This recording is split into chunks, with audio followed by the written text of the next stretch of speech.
নমস্কাৰ সকলোকে স্বাগতম জনাইছো মোৰ অন্যটি ভিডিঅ'লৈ। আশা কৰিছো আপোনালোকে ভালে আছে। আপোনালোকৰ আশীৰ্বাদত আমি বহুত বেছি ভালে আছো। আজি হৈছে ফ্ৰাইডে। আমাৰ দেহা জন্ম হোৱা আজি 21 দিন সম্পূৰ্ণ হৈছে। যোৱাকালি মা দাদা আৰু মাহঁতৰ ৰুম চাফ চাফাই কৰা হৈছে। যিবিলাক বেডশ্বীট আছে, আঁঠুৱা আছে, ব্লেংকেটৰ যিবিলাক কভাৰ চব ধোৱা হৈছে, কাৰ্টেন চাৰ্টেনবিলাক চব ধোৱা হৈছে, ঘৰ চৰ মোচা হৈছে আৰু আজি পাকঘৰৰ বাচন আৰু আমাৰ ৰুমৰ বেডশ্বীট আঁঠুৱা এইবিলাক ধোৱা হৈছে। তো আজিৰ পৰা চাফাই কমপ্লিট হৈ গৈছে। আমাৰ ৰাতিপুৱা ব্ৰেকফাষ্ট কৰি গা পা ধুই মেলি আজৰি হ'লোঁ আৰু এইফালে মায়ো দেহা গা পা ধুৱাই মেলি দিলে। তাইক খুৱাই মেলি খোৱালোঁ, অলপ আগত খুৱাইছোঁ। এতিয়া টাইম বেছি হোৱা নাই, 12টা হৈছে। দেউতা আৰু পিনাকে কাটি আছে হাঁহ। অহাকালি আমাৰ মা গুচি যাব ঘৰত। তো মা থকাকেইদিন মোৰ বহুত হেল্প হৈছে। দেহাক গা পা ধুৱাই মেলি দিছে, কাপোৰ চাপোৰ এইবিলাক চব মায়ে ধুই দিছে, মোৰ কাপোৰো মায়ে ধুই দিছে। মাৰো অলপ কাম আছে, ঘৰত গোটৰ মিটিং এইবিলাক আছে, তাৰ কাৰণে মা গুচি যাব। মই এতিয়া মোৰ কামখিনি কৰিব পৰা হৈছোঁ, দেহাকো গা ধুৱাব পৰা হৈছোঁ। এইখিনি মই নিজে কৰিব পাৰিম। আজি দেহা আৰু মই বাহিৰত ওলাব পাৰিম আজিৰ পৰা, কিন্তু মই পাকঘৰত যাব নোৱাৰোঁ।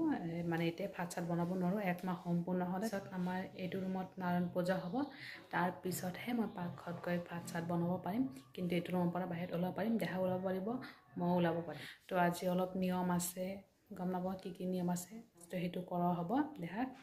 তো এতিয়া নহয়, দেৰিকৈ কৰা হ'ব। আজি চুলিখিনিও ধুলোঁ, বহুত দিন মূৰত চুলি ধুলোঁ। হস্পিটেলৰ পৰা অহাৰ পিছত এদিন ধুইছিলোঁ আৰু আজি ধুইছোঁ। এতিয়া অলপ পিছত ইয়াতে জুই লগাম, জুই লগাই তাৰপিছত চুলিখিনি শুকুৱাম।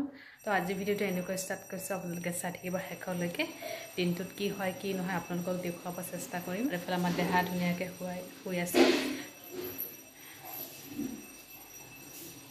তাইক একদম কান্দিছে, গা ধুৱাই দিছে আজি।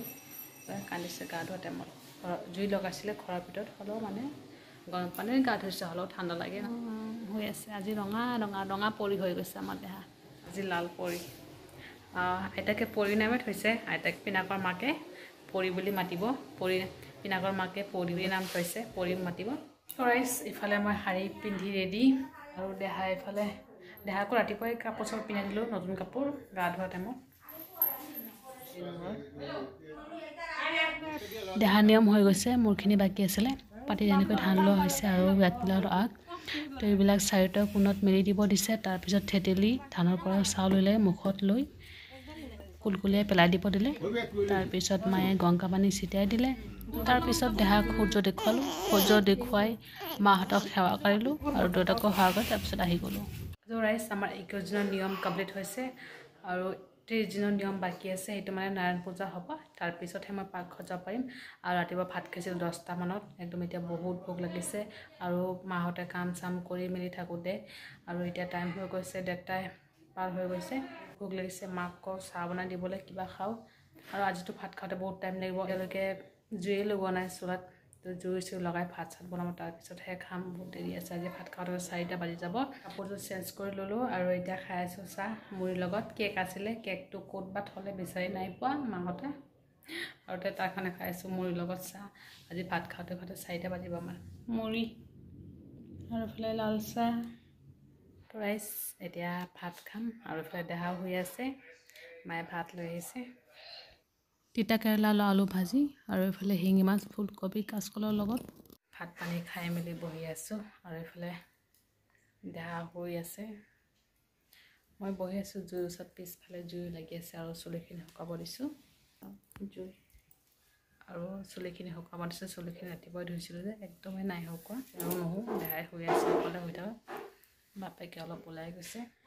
হে গাইজ, গুড ইভিনিং সকলোকে। বহুত সময় পিছত আকৌ লগ পালোঁ। দুপৰীয়া ভাত পানী খাই দেহাৰ লগতে শুই আছিলোঁ। তাইক অলপ আগত উঠিছোঁ, বেছি টাইম হোৱা নাই।